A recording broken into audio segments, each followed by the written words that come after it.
Allah kami yang ajaib, Yesus Kristus Tuhan, yang menjadi dan menebus kami ya Tuhan. Terima kasih Bapa untuk pagi hari ini.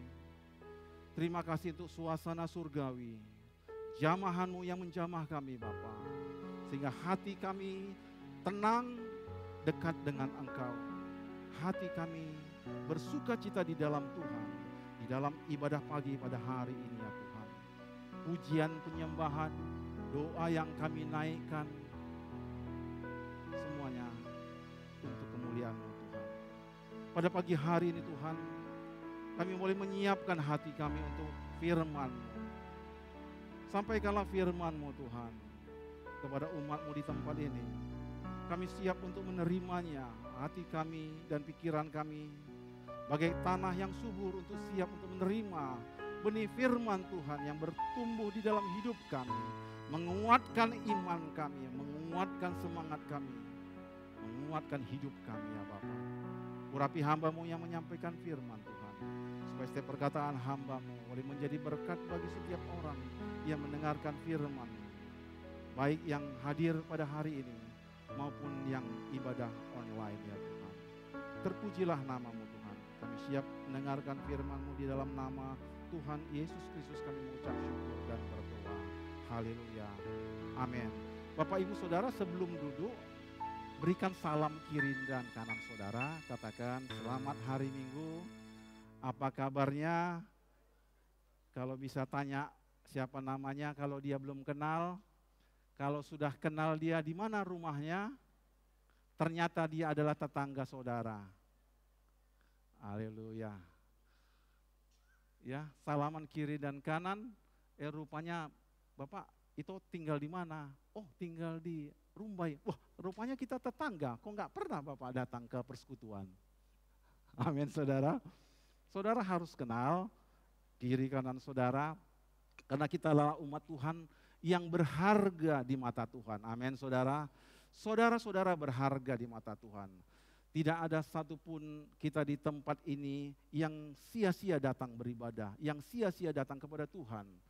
Sebab kita berharga di matanya. Setiap pribadi kita ini berharga.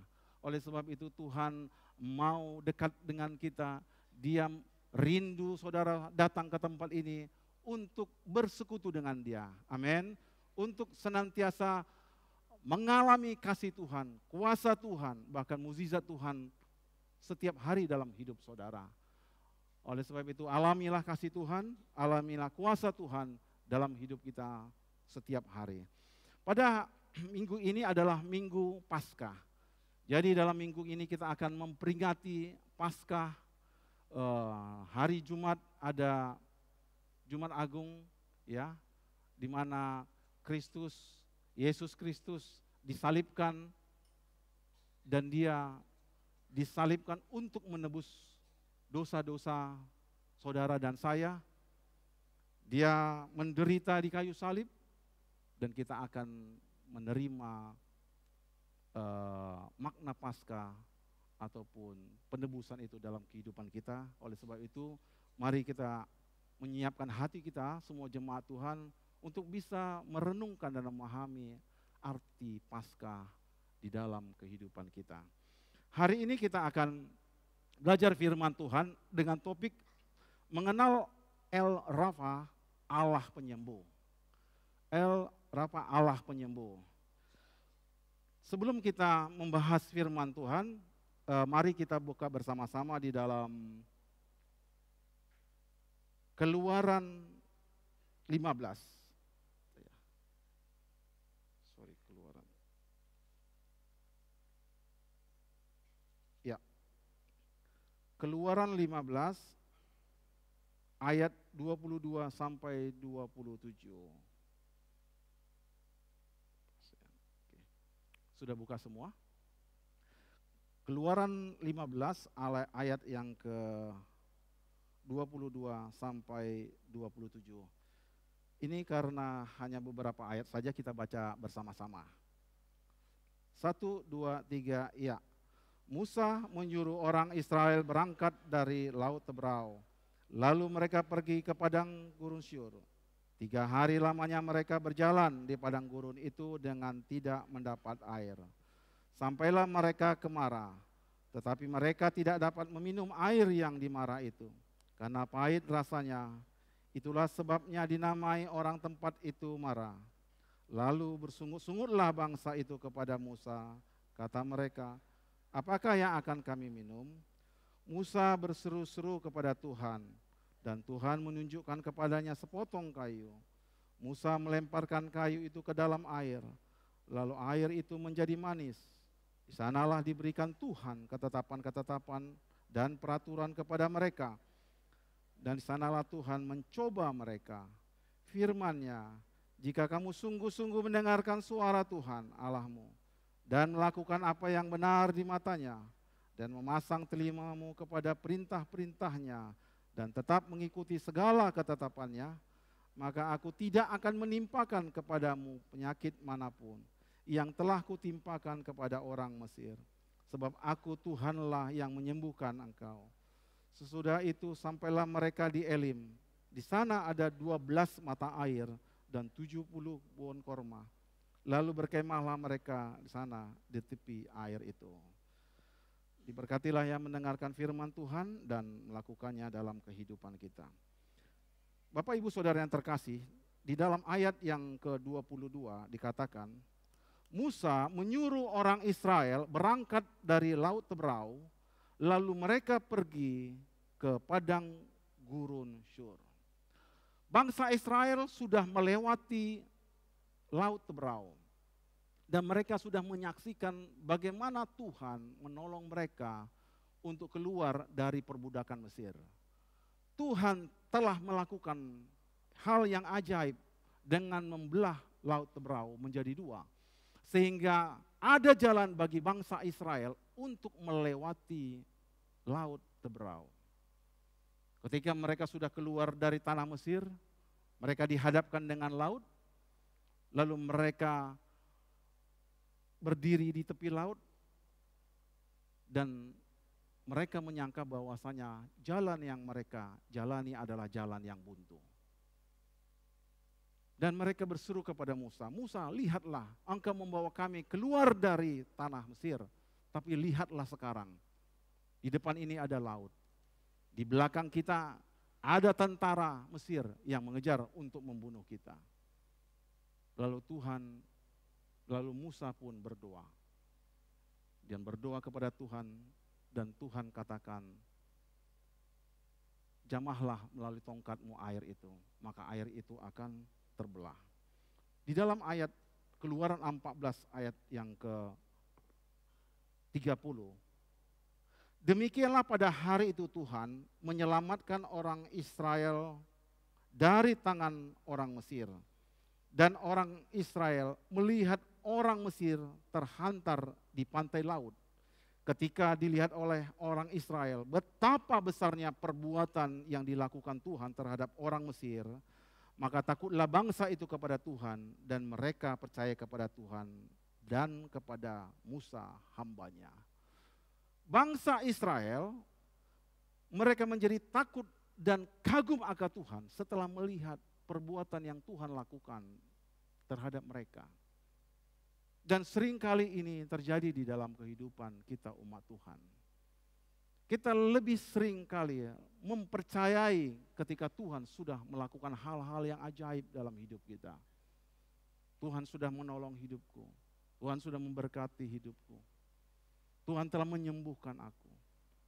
Dan ada berbagai macam perkara ajaib dan pertolongan Tuhan yang sudah kita terima dalam hidup kita. Amin, saudara? Amin. Bahkan keselamatan sudah Tuhan berikan. Dan bangsa Israel melihat dengan matanya sendiri bagaimana perbuatan Tuhan menghalau bangsa Mesir. Bahkan dikatakan mereka melihat begitu banyaknya orang-orang Mesir yang mati di pantai oleh karena lautan itu disatukan, sehingga orang-orang Mesir dihantam oleh karena laut dan mereka mati. Mereka lihat dengan mata sendiri. Dilihatnya orang Mesir, dilihatnya bagaimana Tuhan membelah laut. Dan mereka melihat dengan mata mereka sendiri betapa besarnya perbuatan Tuhan atas hidup mereka. Lalu mereka memuji Tuhan, dan mereka menyembah Tuhan, dan mereka takut. Tuhanlah ternyata adalah Tuhan yang hidup. Tuhan yang kami sembah itu adalah Tuhan yang hidup. Tuhan yang perkasa, Tuhan yang hebat, Tuhan yang ajaib, yang membebaskan kami dari tanah Mesir, dari tanah perbudakan. Ketika mereka sudah mengalami dan melihat bagaimana pekerjaan Tuhan yang besar, lalu mereka sujud dan taat dan takut kepada Tuhan dan kepada hambanya Musa. Lalu selanjutnya Tuhan membawa mereka, setelah mereka sampai di tepi Laut Teberau, Tuhan berkata kepada Musa, bawalah umat Tuhan dari Danau Teberau untuk berjalan kepada Gurun Syur. Lalu Tuhan mengajak dan memberitahukan, kalian harus berjalan terus. Berjalan kepada tanah perjanjian yang sudah kusampaikan, yang sudah kujanjikan kepada bangsa, kepada umat Tuhan. Lalu mereka melewati dan berjalan ke tanah, masuk ke dalam Gurun Syur. Mereka berjalan 3 hari. Di dalam perjalanannya, di dalam perjalanan mereka untuk di dalam gurun itu, ada satu problema atau masalah yang mereka hadapi. Mereka itu tidak mendapatkan air selama 3 hari. Mereka tidak mendapatkan air selama 3 hari. Selama 3 hari mereka berjalan, stok mereka pun makin lama makin menipis. Air yang dibawa dari sana makin lama makin menipis. Hari pertama masih ada. Hari kedua sudah mulai kerongkongan, mulai kering. Hari yang ketiga sudah mulai mereka gerah. Sudah mereka merasakan kehausan dan kesulitan atas hidup mereka karena tidak ada air akan mengakibatkan dehidrasi, mengakibatkan kehausan. Berapa banyak di sini yang pernah 3 hari tidak minum? Ada yang 3 hari tidak minum? Nggak ada. Ternyata semuanya tiap hari minum. Ya, berarti diberkatilah saudara. Amin. 3 hari nggak minum saudara. Ini haus 3 hari. Cari-cari air nggak ada. Sehingga mereka kesulitan. Bahkan ketika mereka sampai ke Mara, ke daerah Mara, mereka menemukan air. Dan ternyata airnya adalah air yang pahit. Dalam Keluaran ayat 23. Keluaran 23, mereka sampai di daerah yang disebut dengan daerah Mara. Mara artinya pahit. Dan ketika mereka menemukan air itu, diminum, pahit rasanya. Sudah haus, pahit lagi dalam mereka rasakan. Lalu akhirnya mereka bersungut-sungut kepada Musa, ayat 24. Lalu bersungut-sungutlah bangsa ini kepada Musa, kata mereka, apakah yang kami minum? Bapak ibu saudara yang terkasih, ketika Tuhan membawa bangsa ini keluar dari Teberau itu ke Gurun Syur, sebenarnya Tuhan ingin mencoba mereka. Sebenarnya Tuhan ingin mencoba mereka. Di ayat yang selanjutnya nanti akan kita baca. Mereka sudah melihat perbuatan Tuhan yang besar. Mereka telah melihat mukjizat Tuhan yang besar. Tapi ketika kesulitan akan air selama 3 hari, lalu mereka mulai bersungut-sungut. Ketemu air, airnya pahit. Lalu mereka bersungut, ini apa ini? Kau sudah bebaskan kami, kenapa kami sampai hari ini masih susah mendapatkan air? Bahkan air yang kami dapatkan adalah air yang pahit. Tuhan sedang mencobai mereka. Mereka baru saja melihat perbuatan Tuhan yang besar. Mereka baru lihat bagaimana tangan Tuhan yang besar membebaskan mereka dari Laut Teberau. Tapi baru beberapa hari saja, mereka sudah bersungut-sungut oleh karena air yang pahit. Persoalan mereka hanya masalah air, sudah begitu sungut-sungut. Itu persoalan yang kecil. Gara-gara air ribut. Lalu mereka menuntut kepada Musa, Musa, mana airnya? Kami sudah haus, kami sudah menderita. Kalau seandainya kami tidak ada di sini, kami sudah enak sebenarnya berada di Mesir. Ada air, ada makanan, ada minuman, ada ombus-ombus di sana. Ya, ada ombus-ombus. Kemudian banyak adonan di tanah Mesir, saksang juga ada. Enak hidup kami. Di sini air aja pun susah, katanya. Bapak Ibu Saudara yang terkasih, hal-hal yang kecil menjadi persoalan yang besar. Bahkan mereka sudah lihat tangan Tuhan yang begitu besar, mati semua bangsa Mesir, tapi mereka begitu cepat melupakan apa yang sudah Tuhan kerjakan atas hidup mereka. Dalam kehidupan kita, saudara-saudara yang sudah mengalami kesembuhan yang daripada Tuhan, kita bersyukur kepada Tuhan. Hidup kita yang dulunya hidup dalam penuh dengan kekhawatiran, hidup dengan penuh dengan dosa, kita datang kepada Tuhan, saudara datang kepada Tuhan, saya datang kepada Tuhan.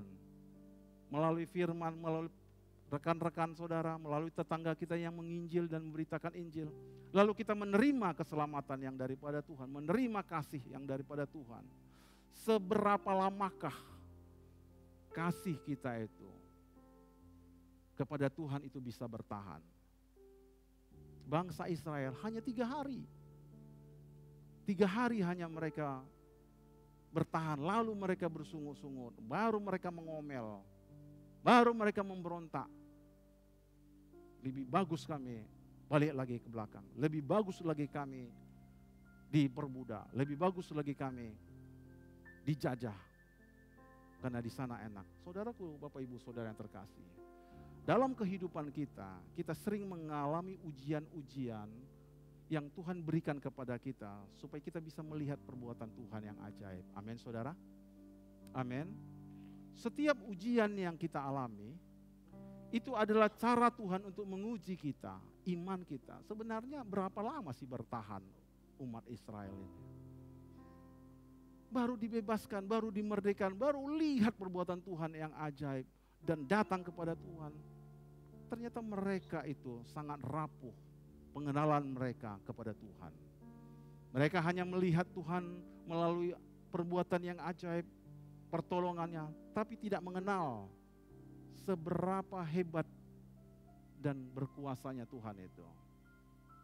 Dalam hidup kita sebagai jemaat Tuhan di tempat ini, kita harus mengenal Tuhan lebih dalam lagi dan lebih dalam lagi dalam hidup kita. Amin, saudara.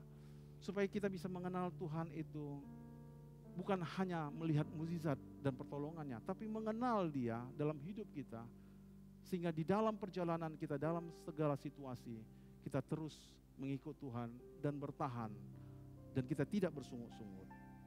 Selanjutnya, Musa berseru kepada Tuhan, dan Tuhan menunjukkan kepadanya sepotong kayu. Musa melemparkan kayu itu ke dalam air, lalu air itu menjadi manis. Di sanalah diberikan Tuhan ketetapan-ketetapan dan peraturannya kepada mereka. Dan di sanalah Tuhan mencoba mereka. Tuhan menguji umat Israel. Tuhan sedang menguji saudara yang sedang mengalami pergumulan hari ini, yang mengalami sakit hari ini. Tuhan sedang menguji kita. Dan bagaimana kita menanggapi ujian yang Tuhan berikan kepada kita. Lalu firman-Nya, jika engkau sungguh-sungguh mendengarkan suara Tuhan Allahmu dan melakukan apa yang benar di matanya dan memasang telingamu kepada perintah-perintahnya dan tetap mengikuti segala ketetapannya, maka aku Tuhan tidak akan menimpakan kepadamu penyakit manapun. Dengarkan baik-baik, yang telah kutimpakan kepada orang Mesir. Sebab akulah Tuhan yang menyembuhkan engkau. Amin saudara. Amin. Jikalau engkau mendengarkan suaraku, suara Tuhan dengan baik-baik, dan melakukan apa yang benar di matanya, dan memasang telingamu kepada perintah-perintahnya dan mengikuti segala ketetapanmu, maka aku tidak akan menimpakan penyakit apapun kepadamu, seperti yang kutimpakan kepada bangsa Mesir, orang Mesir. Aku tidak akan menimpakan segala penyakit apapun kepadamu. Bapak Ibu Saudara yang terkasih, mengapa ada tulah diberikan kepada bangsa Mesir? Kita tentu sudah tahu. Tulah penyakit, ada belalang, kodok, lalat pikat, dan yang lain-lainnya, itu menyerang daerah Mesir karena Raja Firaun tidak mau mendengarkan suara Tuhan. Tuhan sudah berbicara kepada Musa dan Harun. Musa, lalu Tuhan katakan, Musa katakan kepada bangsa Mesir, kalian harus bebaskan bangsa itu. Kalian harus bebaskan dia, akulah Tuhan yang berkuasa. Ketika Musa datang, ternyata Firaun, bangsa Mesir tidak mau. Seberapa hebatkah Tuhan itu? Dia tidak mau mendengarkan suara Tuhan. Firaun tidak mau mendengarkan suara Tuhan. Lalu Tuhan katakan, akan kutimpakan kepada bangsa ini itulah yang enggak mau mendengarkan suaraku. Karena udah saatnya bangsa Israel itu dibebaskan dari perbudakan. Lalu yang terjadi, saudara bisa tahu dan baca bagaimana tulah-tulah itu, penyakit sampar, air menjadi darah, lalat pikat, belalang menyerang dan menyakiti seluruh bangsa Mesir. Itulah yang dikatakan Tuhan. Kalau engkau dengar suaraku, aku tidak akan menimpakan segala penyakit itu. Karena akulah Allah yang menyembuhkan. Amin saudara. Penyakit, hal-hal yang tulah yang Tuhan berikan. Karena Firaun tidak mau mendengarkan suara Tuhan. Sudah dibilang berkali-kali, enggak mau juga dia dengar. Kutimpakan kau penyakit. Supaya engkau merana, supaya engkau menderita. Sebab engkau melawan Tuhan yang berkuasa. Dan melakukan apa yang benar di matanya. Dan memasang telinga kepada perintah dan mengikuti segala ketetapan-ketetapanku.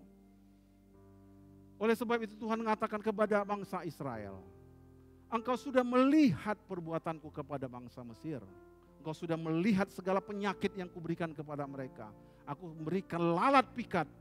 Aku berikan belalang supaya mereka menderita. Tapi mereka juga tidak mau mendengarkan suaraku.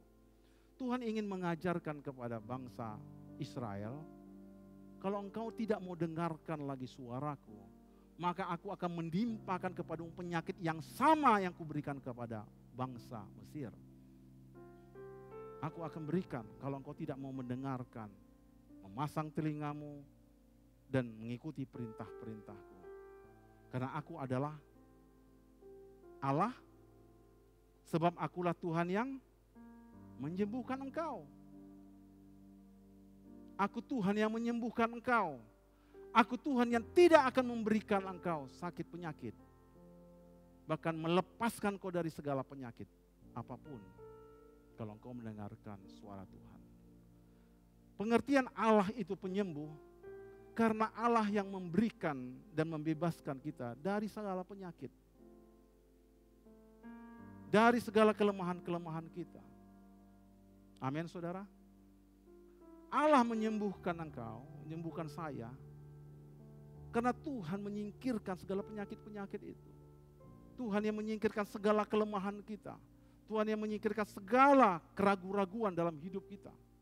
Tuhan yang telah menyingkirkan segala kelemahan kita.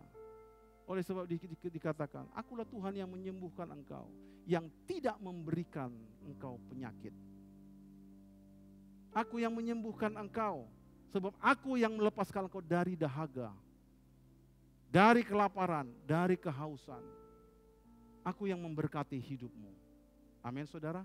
Sehingga enggak sakit kepalamu memikirkan cicilan A, cicilan B, bayar listrik, bayar anak sekolah. Kalau sudah mau tanggalnya tuh pusing, aduh mau bayar mau cicil. Ini sudah akhir bulan, listrik lagi udah kedap-kedip, udah bunyi-bunyi token itu kan. Kalau akhir bulan sudah bunyi, saudaraku. Di rumah kami ada listrik tokennya, tut tut tut tut. Apa ini? Berarti harus diisi nih tokennya. Ya, sudah mulai cicilan, sudah mulai datang SMS mengingatkan, Pak, tolong ini Pak, tolong anak sekolah SPP-nya. Saudaraku yang terkasih, ada begitu banyak tanda-tanda bagi kita untuk kita terus mengandalkan Tuhan. Dan semua itu kalau saudara tidak bisa sakit kepala kita, saudaraku. Banyak kali yang harus kita hadapi. Tapi Tuhan katakan, aku Allah yang menyembuhkan kau dan akan menolong kau, yang akan menyingkirkan, yang akan memberkati kehidupanmu. Amin, saudara. Ayat yang terakhir, selesai. Yesaya 53.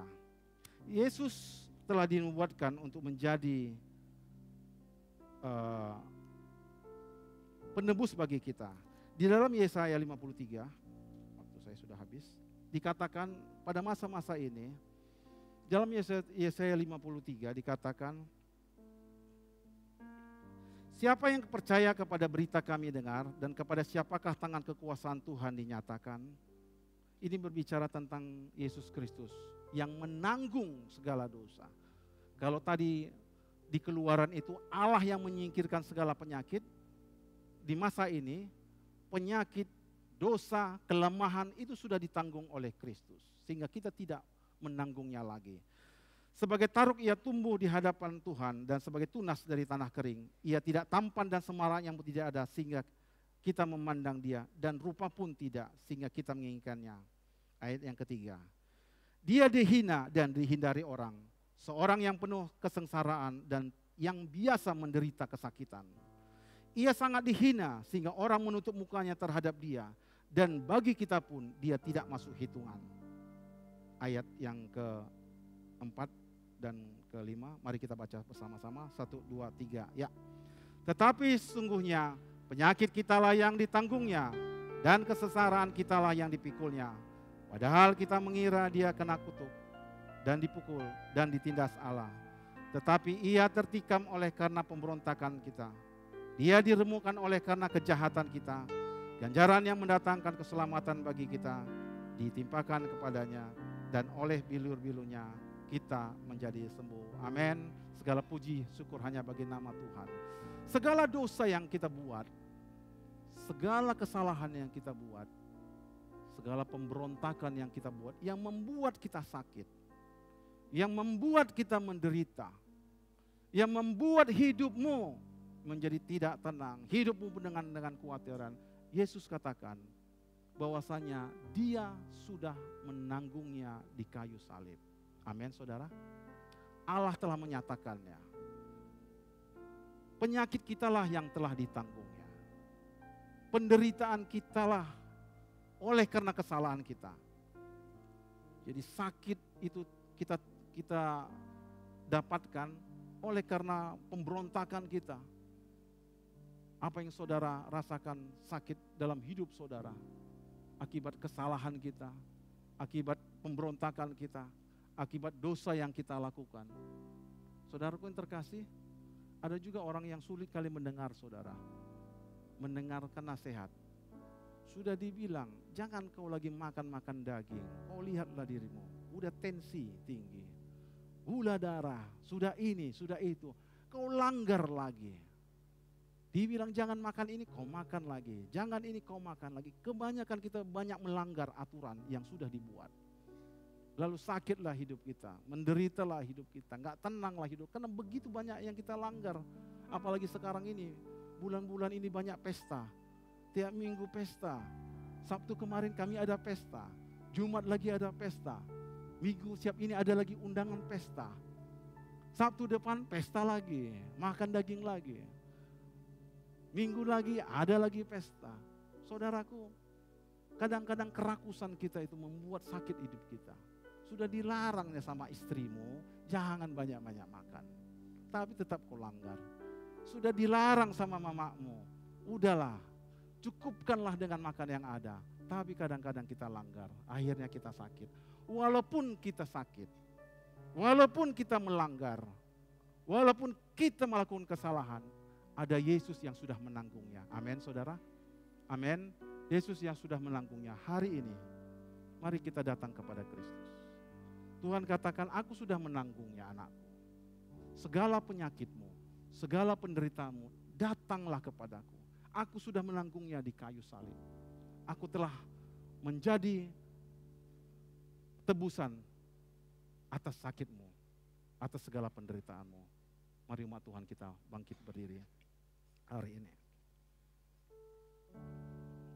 Ganjaran yang mendatangkan keselamatan bagi kita ditimpakan kepadanya, dan oleh bilur-bilurnya kita menjadi sembuh. Amin. Mari kita semua bangkit berdiri Bapak Ibu Saudara. Sebab Allah kita Allah yang menyembuhkan. Allah yang menyingkirkan segala penyakit. Kalau kita mendengarkan suara Tuhan. Kalau kita dengarkan suara Tuhan baik-baik. Kita mentaatinya. Tuhan yang sudah menanggung segala sakit kita. Saudaraku yang terkasih, kalau hari ini kau dengarkan suara Tuhan, aku sudah menanggungnya segala sakitmu, aku sudah menanggungnya segala penderitaan, aku sudah menanggung segala dosa. Jangan tanggung itu lagi. Serahkan semuanya kepada Tuhan. Amin. Maka Tuhan akan menyembuhkan. Sebab itu dikatakan, Engkau Allah yang menyembuhkan hidupmu. Amin. Sebabkan Allah yang menyembuhkan. Jehovah Rafa. El Rafa Allah. Kita angkat pujian ini bersama-sama. Tak terbatas kuasa-Mu Tuhan, semua dapat Kau lakukan. Benar Tuhan, semua dapat Kau lakukan ya Tuhan. Apa yang kelihatan mustahil bagimu, itu sangat mungkin bagimu. Terbatas kuasa-Mu Tuhan, semua dapat Kau lakukan. Apa yang kelihatan mustahil bagiku, itu sangat mungkin bagimu.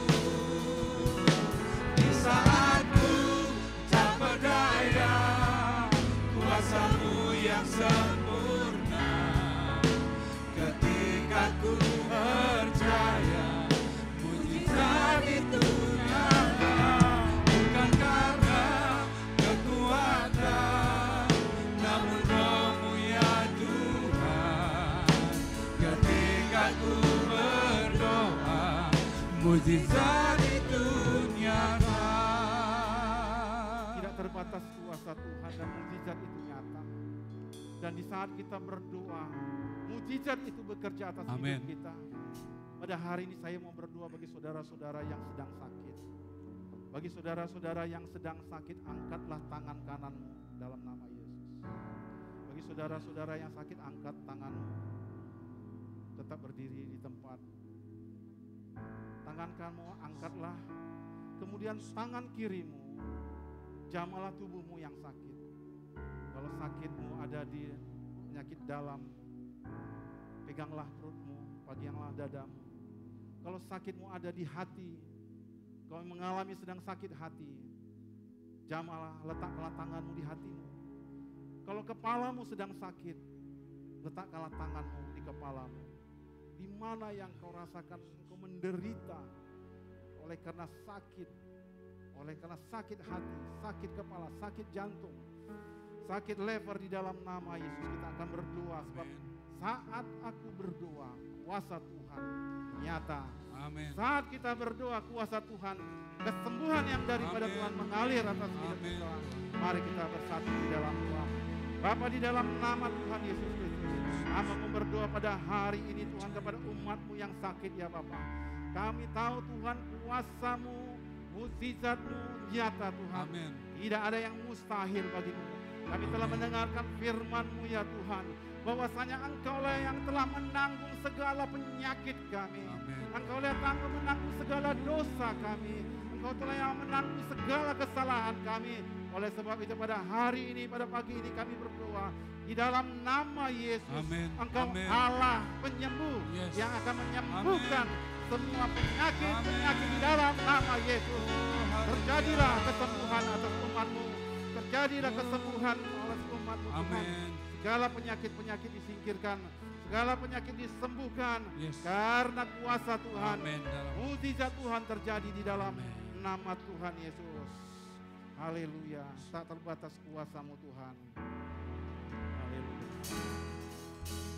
tak terbatas kuasa-Mu Tuhan, semua dapat Kau lakukan. Semua dapat Tuhan lakukan. Percayalah, percayalah Apa Tuhan. yang kelihatan mustahil bagiku, itu sangat mungkin bagimu. Di saat ku tak berdaya, kuasa-Mu yang sembuh